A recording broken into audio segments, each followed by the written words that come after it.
Değerli seyirciler, arkadaşlar, merhaba, ben Murat Bozdoğan. İsviçre'den hepinize kucak dolusu selamlar gönderiyorum. Arkadaşlar, bugün günlerden cuma, hepinize hayırlı, uğurlu, bereketli bir cuma günü diliyorum. Arkadaşlar, maalesef bugünkü haberim biraz üzücü haber. Türkiye'den geldi. Lüleburgaz'dan bana ulaştı bu haber. Maalesef Sıla yolu, konumuz Sıla yolu. Türkiye'ye giderken bilhassa artık Türkiye'de de arkadaşlar çok çok çok dikkat etmemiz gerekiyor. Bakın, Türkiye'de, ana vatanımızda neler olmuş, neler bitmiş, fazla zaman kaybetmeden hemen yayını size okuyacağım. Sonuna kadar lütfen izleyin. Bakın, arabayı nereye park etmişler, nasıl olmuş, nasıl bitmiş, kamera var mıymış, kamera işe yaramış mı, yaramamış mı? Hemen arkadaşlar habere geçiyorum. Almanya'dan gelen gurbetçi aile otomobilde uyurken gasp edildi.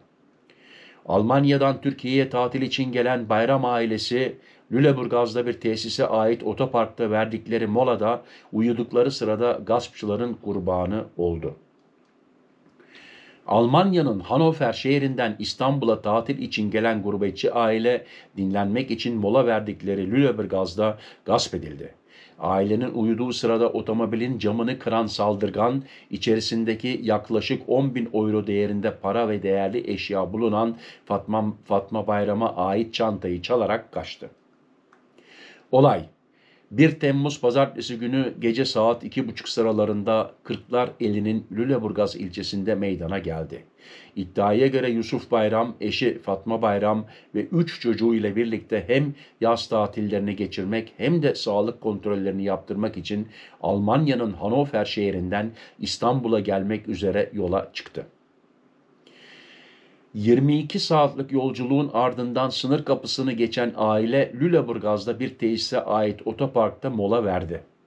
Aile otomobilde uyuduğu sırada kimliği belirlenemeyen saldırgan önce Yusuf Bayram'ın bulunduğu taraftaki ön sağ camı kırdı. Elindeki kesici aletle Yusuf Bayram'a saldıran şüpheli Fatma Bayram'a ait çantayı alarak kaçtı. Yaklaşık 10.000 euro maddi kayba uğradığını ifade eden Bayram, olayı hafif sıyrık ve kesiklerle atlattı. Aile olayın hemen ardından eşyalarının çalındığını fark ederek acil çağrı hattını arayıp durumu jandarmaya bildirdi.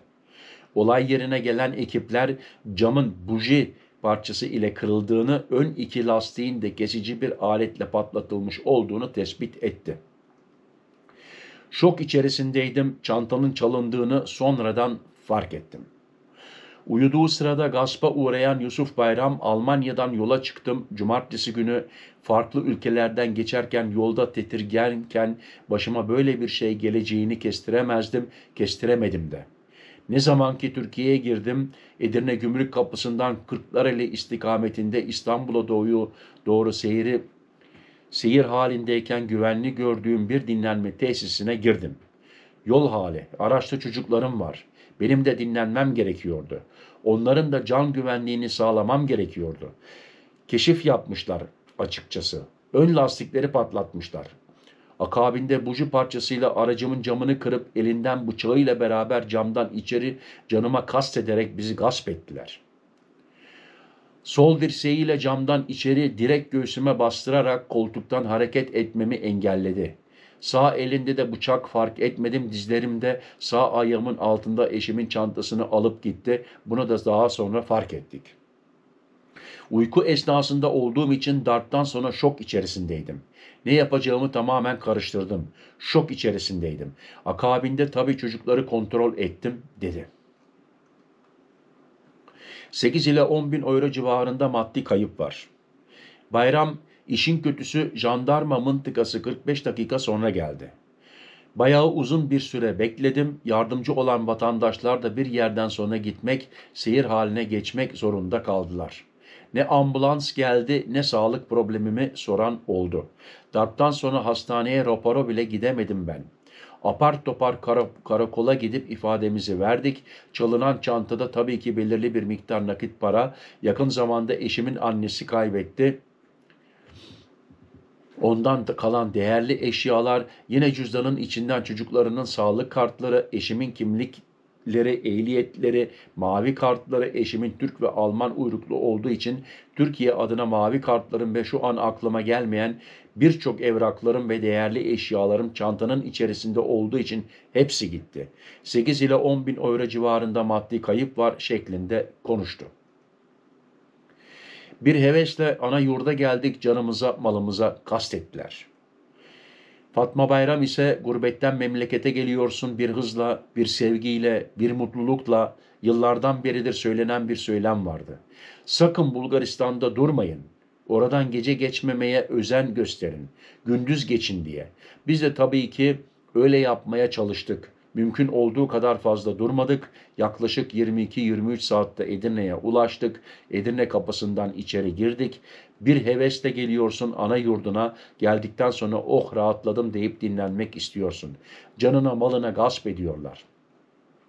Işık vurmasın diye buraya eşim havlu girdi. Görünmesin diye. Muhtemeldir ki önce içeriye keşfettiler. Eşimin ayağının dibinde benim bel çantam vardı. Onu görmüşler. Olay zaten öyle bir anlık oldu ki sanki bir hafriyat kamyonunun üzerinden üzerimize kum yağıyormuş gibi hissettik bir an. Çocuklar çığlık çığlığa. Ben bağırıyorum. Eşim bağırıyor bir yandan. Ne olduğunu anlamadık bile. Cam parçası olduğunu kendimize geldikten sonra fark ettik. Bir şeyler oluyordu deprem gibi, araba sürükleniyor gibi öyle bir atmosferdi.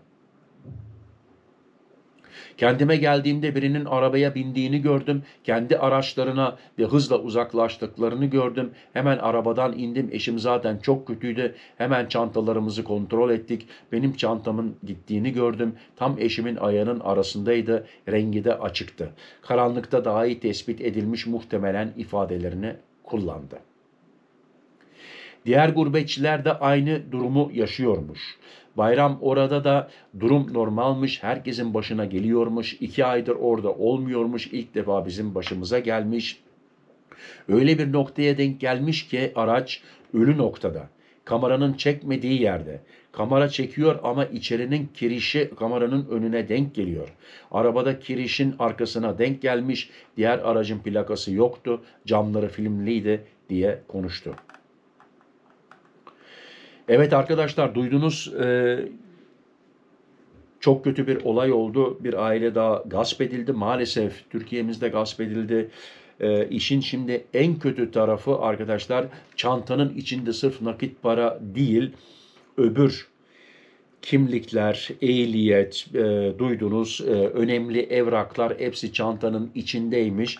Onların hepsi gitmiş. Arabanın ön 2 lastiği patlatılmış. Gurbetçimiz hırsızları takip edemesin diye ilk önce bunu yapıyorlar. İlk önce lastikleri patlatıyorlar arkadaşlar. Ondan sonra camı kırıp çantanızı çalıyorlar. Yapılacak ne var? Yapılacak çok şey var arkadaşlar. Çantayı öyle bir saklayacaksınız ki dışarıdan bakan adam görmemeli. Nasıl bakarsa baksın görmemeli. Çantanın nerede olduğunu görmemeli. İkincisi arkadaşlar muhakkak birisi nöbet tutsun. Hangi ülkede olursanız olsun birisi muhakkak nöbet tutsun. Lütfen ve lütfen hepiniz uyumayın. Camları kapatmayın. Etrafı görün ve birisi muhakkak nöbet tutsun arkadaşlar. Uyumasın. İcap ederse arabanın etrafında dolaşsın. Uyumaması için. Biliyorum ben de o yolu gidiyorum. Biz de ailece gittik. Öbürkünler uyuyordu. Sen yanında nöbet tutacaksın. Sen nöbet tutarken sen de başlıyordun uyuklama ve sen de onlarla beraber uyuyordun. Olmuyordu. Dayanamazsanız arkadaşlar arabadan çıkacaksınız. Arabanın etrafında döneceksiniz böyle. Hem yürüyüş yapacaksınız hem de uyumayacaksınız. Nöbet tutacaksınız. Bunlar en mühim kurallar. Arkadaşlar Bulgaristan diyorduk, Sırbistan diyorduk, Macaristan diyorduk. Dikkat edin diyorduk. Bakın vatanımızda da oluyor. Lütfen ve lütfen bilhassa Edirne ile İstanbul arası çok tehlikeli oldu. Bu kaçıncı videom bilmiyorum. Herhalde 7. mi 10. mu? Edirne ile İstanbul arasında arkadaşlar olaylar çoğalmaya başladı. Bilhassa orada dikkat edin. Tabii ki Edirne ile Çanakkale arasında da dikkat edeceksiniz. Her yerde dikkat edeceksiniz. Hiç fark etmez.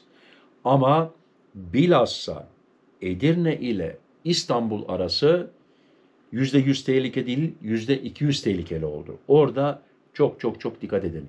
Ve yapılacak bir şey daha var arkadaşlar. Her şeyi aynı çantayın içine koymayın, bölün. Yani paradır, evraklardır, "Ay ya bu bunun içinde sağlam dursun, kaybolmasın" demeyin. Bölün. Parayı bir tarafa, kimliklerinizi, pasaportları bir tarafa. Hatta parayı da bölün. Parayı ikiye bölün. Bir çanta çalınırsa bir çanta daha kalsın. Muhakkak yapın. Muhakkak bunu uygulayın arkadaşlar. Yani bir çanta giderse, bakın şimdi bu gurbetçimizin başına ne geldi? Bu adam parasız kaldı. Bu adam lastiklerini yaptırması lazım. Bu adamın camı kırıldı. Bu adama şimdi birisi para götürmesi lazım. Yani çok mağdur bir durumda kaldı bu gurbetçimiz. Arkadaşlar, daha çok çok çok çok konuşabilirim bu konu üzerinde ama değerli vaktinizi almak istemiyorum. En mühim şeyleri söylediğime inanıyorum. İnşallah bir şey unuttuysam bana yorumlarda yazın. Sizler nasıl yapıyorsunuz? Durduğunuz zaman, uyuduğunuz zaman gurbetçi arkadaşlarımızı bu konuda aydınlatalım arkadaşlar. Hep beraber sizler de yorumlarda yazarsanız sevinirim. Hepinize yola çıkacak arkadaşlarıma, gurbetçilerime şimdiden hayırlı yolculuklar diliyorum. Dikkatli gidin. Dikkatli giderseniz, söylediğim noktalara dikkat ederseniz hiçbir şey olmaz. Korkmaya gerek yok. Hiçbir şey olmaz. Yalnız bazı noktalarda bazı dikkat edilecek şeyler var. Onları muhakkak uygulayın arkadaşlar. Kazasız, belasız, cezasız gidin. Güzel bir tatilinizi yapın ve geri gelin. Murat Bozdoğan devam ediyor. Murat Bozdoğan yeni gelen haberleri size sunuyor. Yeni gelen değişiklikleri size sunuyor arkadaşlar. Sizin yapacağınız tek şey abone olmak, bir like vermek, yorum yazmak, gerisi bende. Tekrar arkadaşlar, hepinize hayırlı yolculuklar. Kendinize dikkat edin.